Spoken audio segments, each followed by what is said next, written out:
Muzu got the sauce.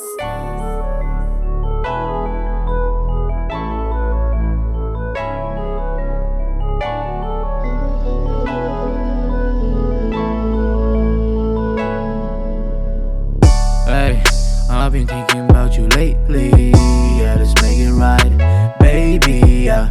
Gia đình có rủi tội thế, biết bao chia lên cái lỗ hộ xe. Chuyện làm xe thiếu bấy một té, mù lâu ni rây càng ai tội xe. Tiếng nghe mi cái nô men đồ, sao không hôn na một đường. Với tâm mình xin cắn như lâu khuôn quạt. Chuyến về thao ca ni tìm mình chia sẻ ràng ngang xe ô. À khát tóc in đàn mình bia, hôn lên đi tế ăn liam. Nói đến ngay em mai lâu mà sẽ nâng lên chuối mô.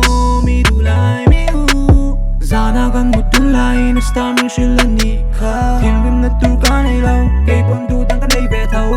Mình siêu nó rô, cứ Bialnu nge Thiannu, yeah. Gần đến tu về đàn dù, em mang riêng anh này lâu. Tan chúa nên thích lại bọn hôn cầu quý lâu.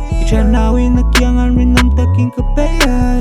Cả Bialnu po in to lâu. Em vang nghe cả niềm biếc rèn. Thấy lê lâu tu phone trong bia tu với tâm cân đến thà, yeah.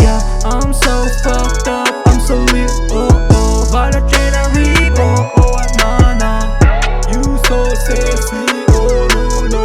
Oh, qua cái thiên cái chuột lưng go, let's go go. Qua và mai cái khá lên che. Cả ta ni lâu mà là đâu hôm nào gần nhìn mù. Tiếng à ôm đơn hi go baby cái wing.